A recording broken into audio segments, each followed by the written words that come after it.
Welcome back to the Backyard Professor Chess videos, where in this chess channel we play chess. No.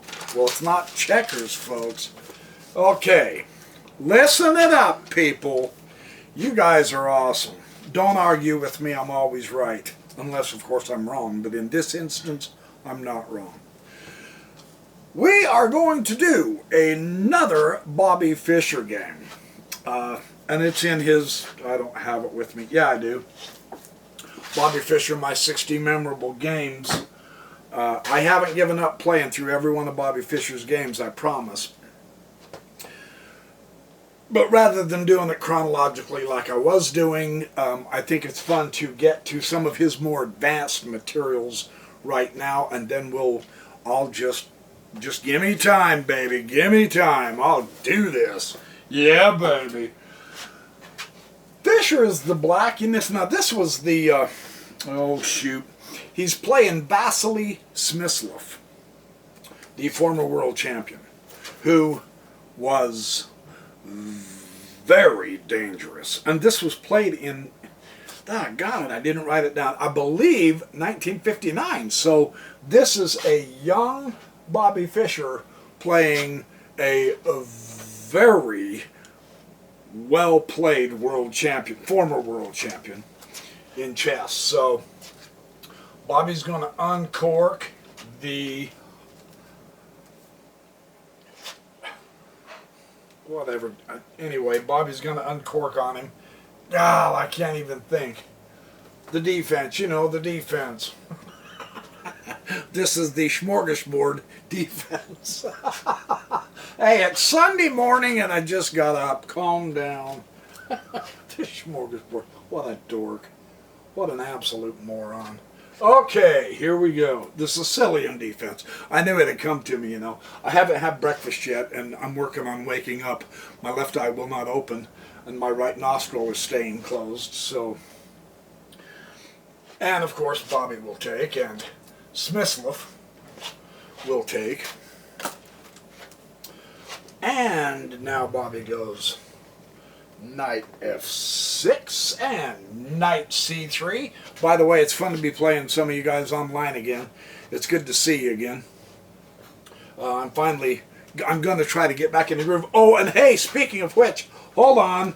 Move number 5. Remind me, okay, a6. Remind me I'm on move number 6. My good friend and I, Boris Spassky, Boris O. Spassky, he's in our BYP chess club. We are going to have a showdown. We are going to have a WWF match in chess. And I am going to whoop you, you dirty rat.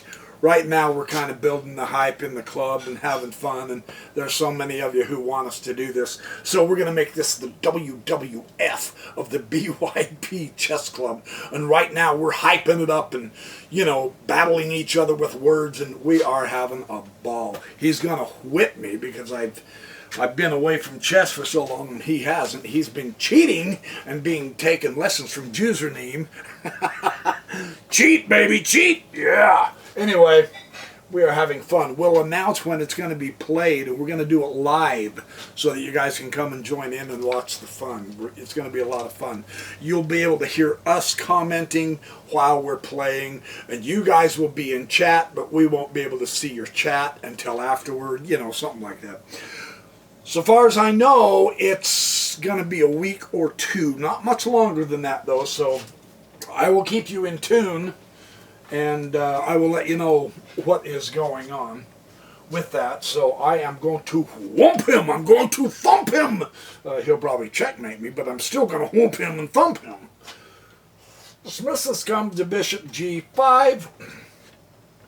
Fischer goes to e6. And now f4. So Smyslov is coming on the king's side promptly. Obviously, he's going to castle queenside, or he would have never push that f-pawn. Not the caliber of player that Smyslov is. That's not how he plays. So if he's pulling up the pawns, he's going that away. There's no question about it. Queen f3, and his force is coming onto this side. Fischer has not castled yet. he really doesn't have much of an option at this point. It's going to be several moves later before he castles, if he castles. So my suspicion is Smyslov is banking on him castling kingside, and he's going to be right there ready to pounce on this young chump who dares show up on the scene, so young and inexperienced. Who does he think he is? Well, he's Bobby Fischer, of course. So now Fischer will pop his queen to c7. Smyslov will castle long, without question. And now Fischer brings in the knight. Now here, we can see they're vying for the center and all that. It looks somewhat complicated. I mean, there is a lot of combinations here that's going on, yes?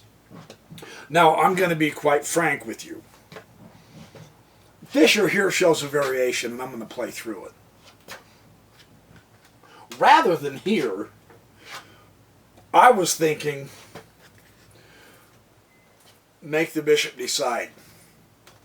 It just so worked out that Fischer's variation on h6, he said, it is weak. And I go, holy cow, really? So I would have muffed it here. I would have played the weaker move of the two rather than the knight to bd7. So let's work through this variation. The thing I want to show you is just how far-sighted Fischer was at such a young age into working through variations in his mind. This is just incredible. And it's fun to see how he knew it was going to be weak. Anyway, so, and here's why this is the weaker move. This is the suggestion that Fischer says would have occurred. Knight b to d7, and then the bishop to d3. Smyslov continues developing. Now Fischer will bump. He's going to make sure he gets to that king, so he wants to advance his pawns as quickly as possible. And now here's the move. e5. Properly so. Now this is Fischer's supposition of the variation that would happen, but this is an exclamation point move Smyslov would make, because when you go to the wing, right, you always attack or develop or move into the center as you can. Again, context matters. So, very powerful move. And then the further of the variation, and now knight will take e6. Wow. And he gives that an exclamation. So, of course, forking the queen and the pawn. And now you can see this is cracking the king side open. And then bishop g6 check would make the king come to f8. And then e would take f6, coming in hard, fast, and furious. He does give the queen to black. However, watch the continuation. Watch the continuation. F takes e7, check.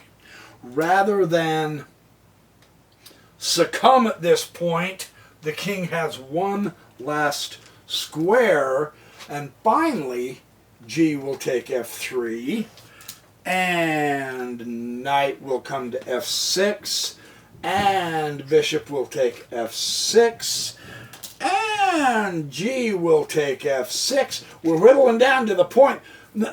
Fischer put all this in his mind, realize, as a kid. He just incredible talent. And then, of course, he gets the queen, and the rook will take the queen, and the bishop will take the rook. And the bishop, I said that, the bishop will take e8, and then Fischer would go d5. And then there is the move that wins. Now what I did is I looked this over and played through it, and you know, there's no point in playing through it because you've only got two pieces, powers, pieces, powers, whatever. You got two tough guys. Well, one tough guy and a real bad babe, but you've got four pieces. So you've got, as white, you've got compensation for the queen. And there's just no way black can win this. So that was the variation Fischer gave. Really interesting how far he took that, wasn't it? I just wanted to point that out to you to let you know what we're... The 1959, he's still a teenager, I think. So pretty impressive. So anyway, let me set the board back up and I shall be right back. Okay, we're back. Fischer went knight B to D7 here. And now Smyslov's coming on with a full head of steam on the king side. Here we go. We know his intentions. We know his game plan. There's no question. Fischer is going to respond.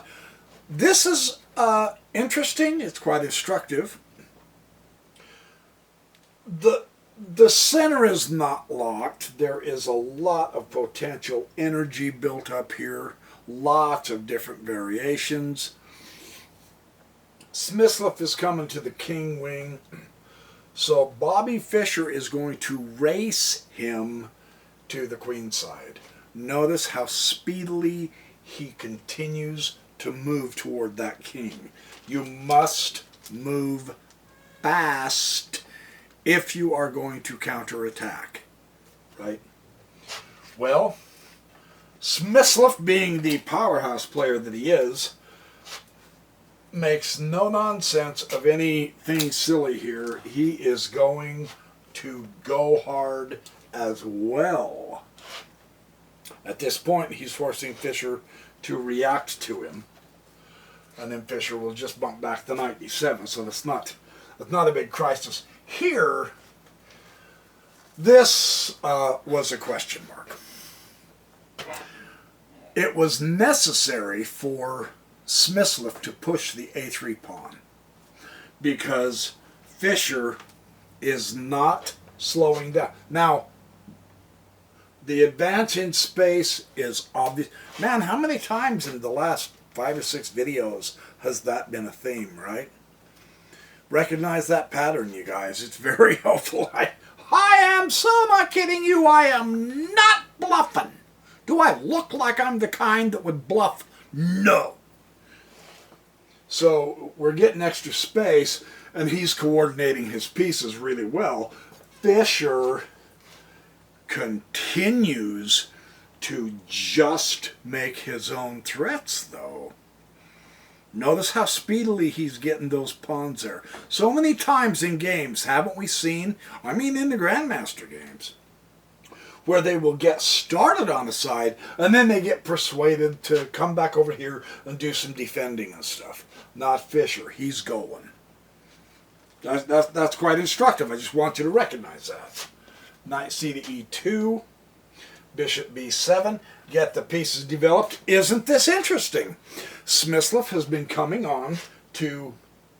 He's been gaining tremendous space. And notice also, again, one of the advanced notions that we want to remember, and I've said this a couple of videos previous, one of the great ways to attack on a castled king, Fischer not even castled yet. Now understand, the center is not blown open, so it's not critical, but he's going to have to castle soon. Putting the pawns out there is good when you have pieces to back them up. So Smyslov has set this up right. That's a very important concept you need to tell yourself 100 times so that you get it. Pushing the pawns out there is a good way to attack the king side. To attack. When you have pieces behind the pawns themselves can't do it. With the pieces' help, and this is not the only way, but just observe, Smyslov's doing it correctly. Yeah?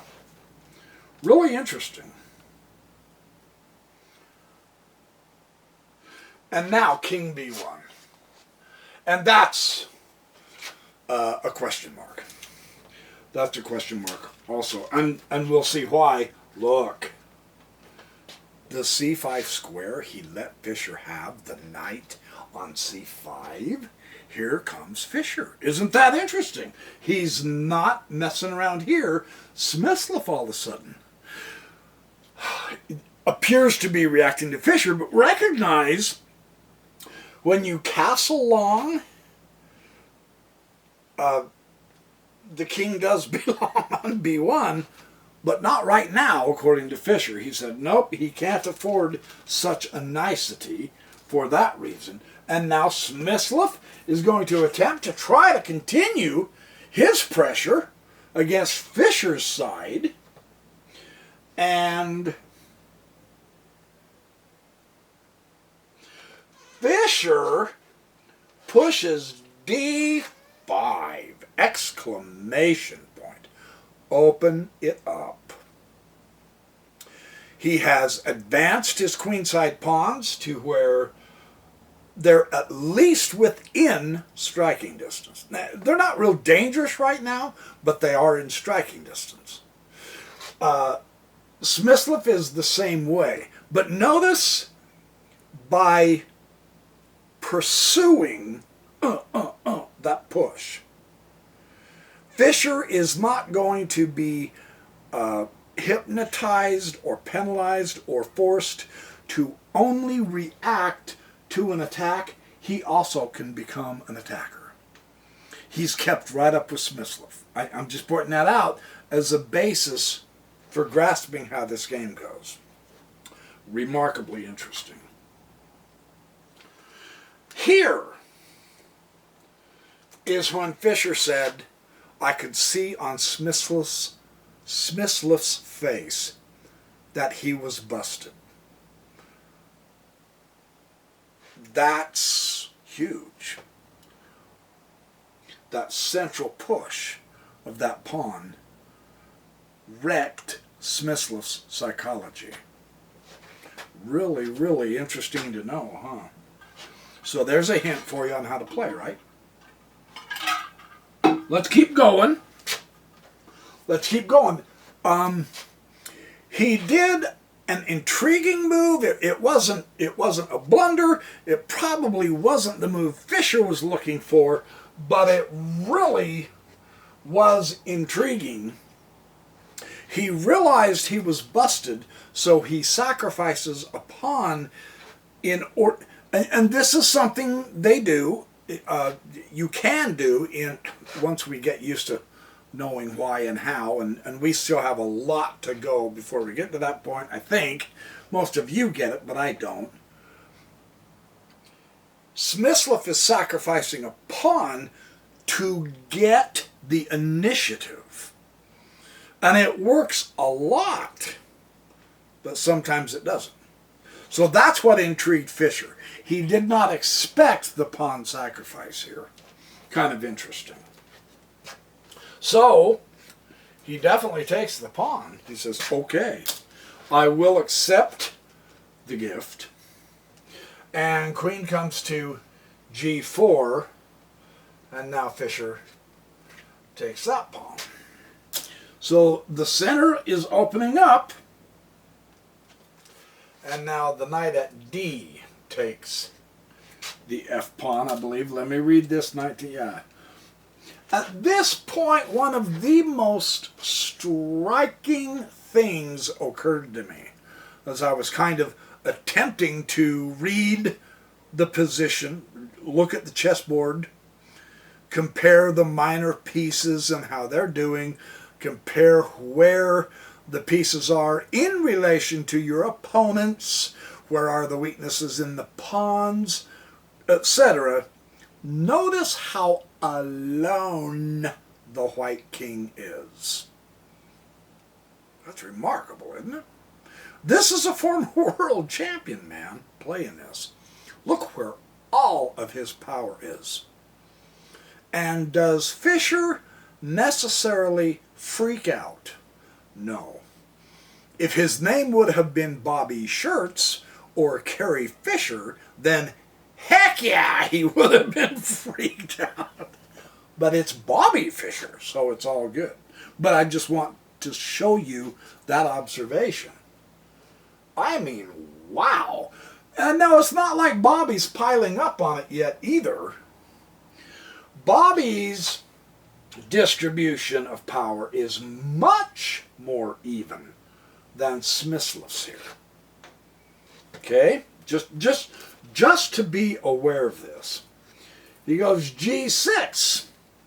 Yeah, baby. Well, that tells Smyslov he can exchange, take the knight, and then the queen will take the knight.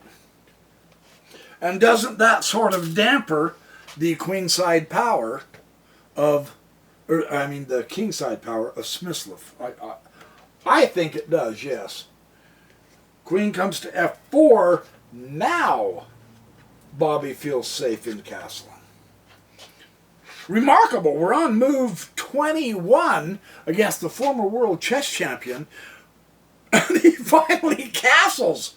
That's pretty bold there, Bobby, no? Yeah, that's how good he was. No joke. Rook will come to D6. Who has the file? Who is using the file? And look at the dramatic effect of that. Spooky if you're Fischer. I've got news for you. Holy cow. Man. So, once again, you don't have to let him hold that file. You ought to challenge him. Here's the issue. Fischer is up a pawn. Remember, Smyslov just sacrificed a pawn in order to continue to maintain putting pressure so that he can keep the initiative, yes? So he is down a pawn, right? So Smyslov, in order to maintain the initiative, must play aggressively, nothing passive. Well, this is a fabulous aggressive process. Fischer, on the other hand, being a pawn ahead, can sit back on his laurels and just cruise through the game, right? Not on your life. Never. You play just as aggressively. Smyslov wisely declined exchanging. Interesting? Interesting psychology, isn't it? Bobby presses the point. Now, who's got the file? Once you wrestle the file from your opponent, who's using the file? I'm just asking an innocent question. Whatever, don't get all full of yourself, cowboy. I'm not, I promise. Bishop G4. Knight. Interesting retreat, yes? This is where me and all my rookiness would have blown it. Because it looked to me like Fischer was going to be able to start getting that king. Instead, he comes back to here, threatening the rook. So there are more dire problems here than I had seen, right? So that's the value of playing the Grandmasters. And now look, and at this point, I thought, oh my gosh. 2 rooks and a queen on the same file. Wow. Smyslov's getting roaring here. You know what Fischer's comment here was? Fischer said, he's just trying to complicate things and it's not going to work. I didn't see it that way. I thought, oh, he's going to finish me off, right? This is the value of playing the Grandmaster games, you guys. This is why I love showing them to you. Because of the stuff we learned. This is fantastic. Look who's not only got the file, Look who's got the backed up passed pawn. No wonder Fischer didn't freak out. Did you notice that? It's not embarrassing if you didn't. It looked to me, when Smyslov did that, it looked for all the world that, man, he had all the cards. But you need to look at all the pieces and all of the board and see the ace coming up in the hole. Fantastic, man. I'm just saying, wow. Now, Smyslov bumps b3. He now realizes, oh wait, there's a potential going to be a queen here. Oh wait, he's got an open file. Oh, hold it, he's got the queen backing up the potential queen. Oh shoot, I really have to make sure I have an escape hatch. Smyslov sacrificed a pawn earlier in order to try to gain the initiative because of Fischer's very strong play with the rook, wrestling the file from him, coming up here and continuing pressing the file and now pushing the pawn. In other words, he's playing aggressively, is forcing Smyslov to respond to his plan. That's advanced chess. I just want to point that out to you. And I mean, this stuff takes practice, you guys. You're not going to do this overnight, but just be aware of that. You continue playing hard, and you'll somehow get through it, man. He took the file. Now he's using it, and what a position! Holy shishka bob, man! Yeah. Wow! Is Fischer taking charge? Look! And yet it's Fischer's rook that is the most powerful. Just look at that! You wouldn't have believed me if I'd have told you without showing you, would you? No, I wouldn't have. But Fischer's rook is more powerful, man. That's astounding. That is incredible. It's really... Here is what he's threatening. Look. You can't help it. Here's the threat. Now watch the threat. Now, see, Smyslov's next move is literally forced. I mean, Fischer is bending Smyslov to his will. Here's what Fischer's threatening. Knight takes the rook, pawn takes the knight, and queen to c5. Now look. Wow. So Smyslov has to back off of whatever he was going to do and start responding to Fischer. That's electric. I am so sincerely not kidding. That is electric. Holy cow, what a threat. What a way to open the threat by putting your rook on the 7th rank with a passed pawn backed by a queen of all things. Man, that is potent. Potent. So, yeah, you have to take the knight. So it's a forced move. And the rook will come back down. It's okay. It doesn't hurt the power of that rook to come down in exchange rather than the queen again. No, Fischer knows what he's doing. Trust him. Now, Smyslov does this. Rook to e1. And now, Bobby does that. He's going to match him toe for toe. They're going toe to toe here. Yeah? Fischer is not playing passive. He wants this. Yeah. So here comes the rest of the cavalry and now the move. Okay, you want to bring your cavalry? I will bring mine. Who's got the files? who's got the passed pawn backed up by the rook, who is in just the wrong position and who has the extra power. I mean, holy cats, this is huge. Which forces Smyslov into the absolutely horrible position of exchanging the queens. Fischer has bent Smyslov entirely to his will. There is no choice now.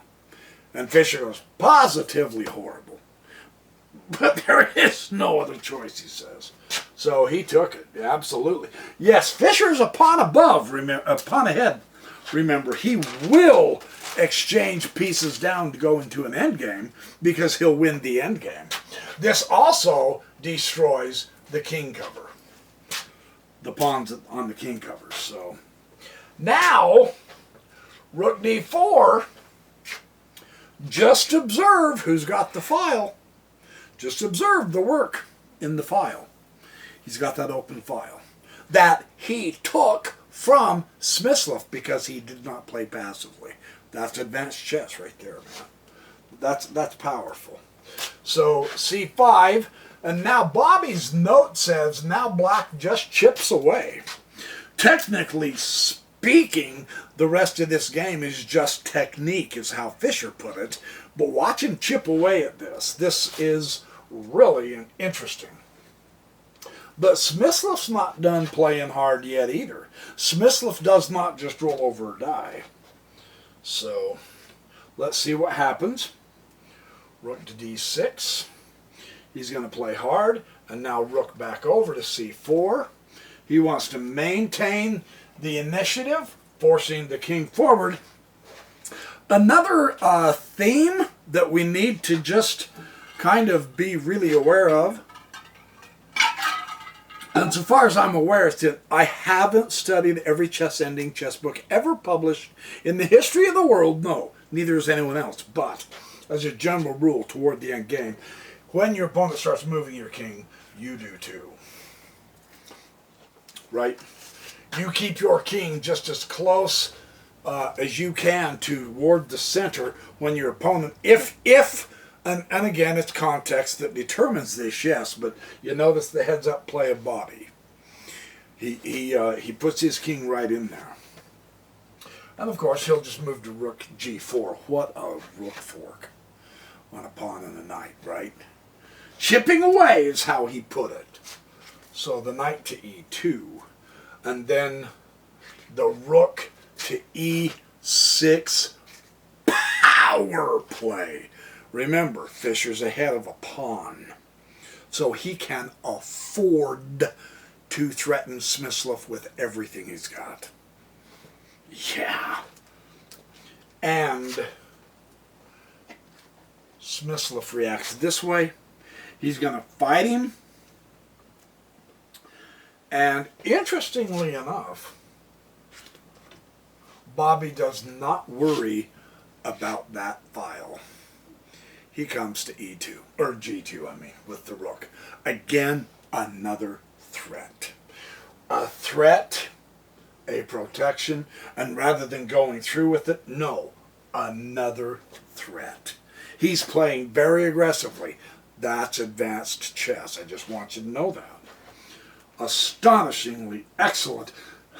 But do you notice what Smyslov has here? I can't help but wonder, no really, I mean it. I mean, it is Bobby Fischer. I can't help but wonder if he induced Smyslov to put that knight fork on those two rooks. You know what I mean? Because watch how he handles it. How he handles it is fabulous. Now, he'll take the rook. But not until he got that knight over here. There's a reason why. And then, of course, the rook will take the rook. And now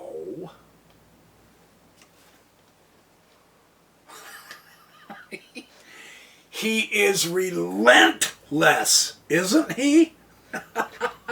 He says, come and get me, man, because I'm coming to get you.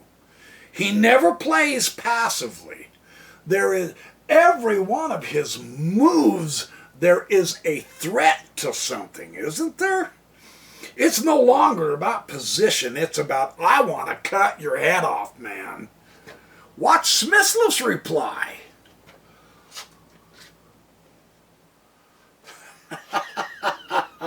What a move, right? I mean, these two are something else. I love this. This is fabulous. And Fischer goes, oh, well, okay. In that case, I'll threaten the knight. I'll go back to the knight threat. And, oh, come on. Rook f2. Okay.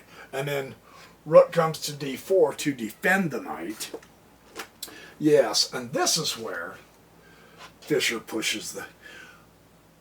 Look how well he coordinates his rook and pawn in order to put Smyslov's rook and knight in the wrong place at the wrong time. Because he's a pawn ahead. Yeah, that's the difference, isn't it? Just one little pawn. But that makes a difference. Keep that in mind too, right? E2, and now knight d3. And he says, okay, you can get in, but it won't do you any good. Smyslov is also fairly well coordinated with his two pieces, yes?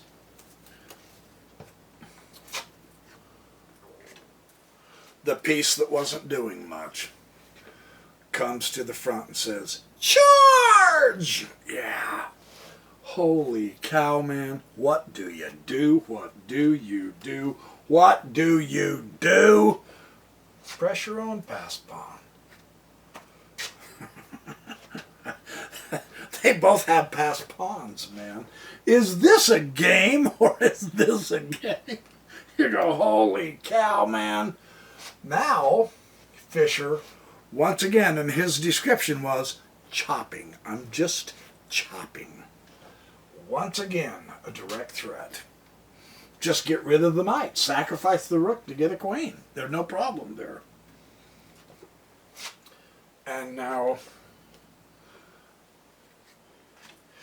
he gets the queen first. Smyslov gets the queen, but of course the bishop will take the queen. Right? So the bishop's back down there doing his good defensive job. Rook will come to e4. What Fischer does next is really interesting here. It's not what I would have expected, but it comes to here again, to 5. And he says, yes, I know, bumping in to get the queen is probably simpler, but I didn't want to have any complications. That's how good Fischer was.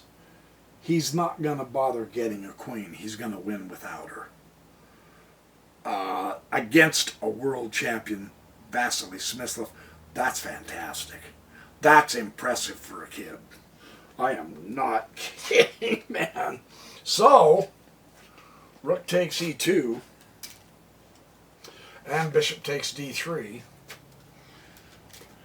and c takes d3, and rook takes d3 check.